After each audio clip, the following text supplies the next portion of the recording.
Let us create an advanced banner section in the dynamic screen layout. This banner allows you to add heading, description, action, button texts, as well as an image.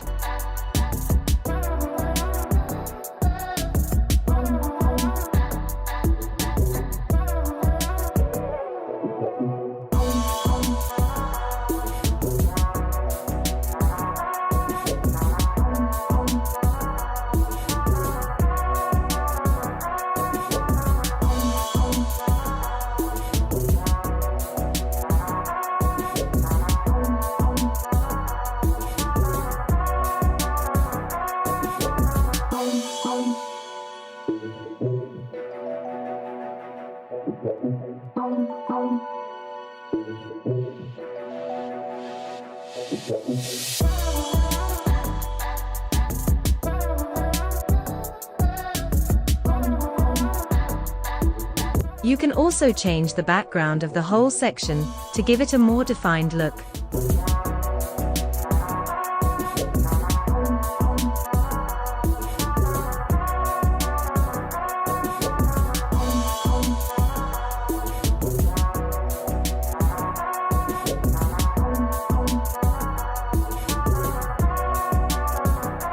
Here as well you can add any app action that you want.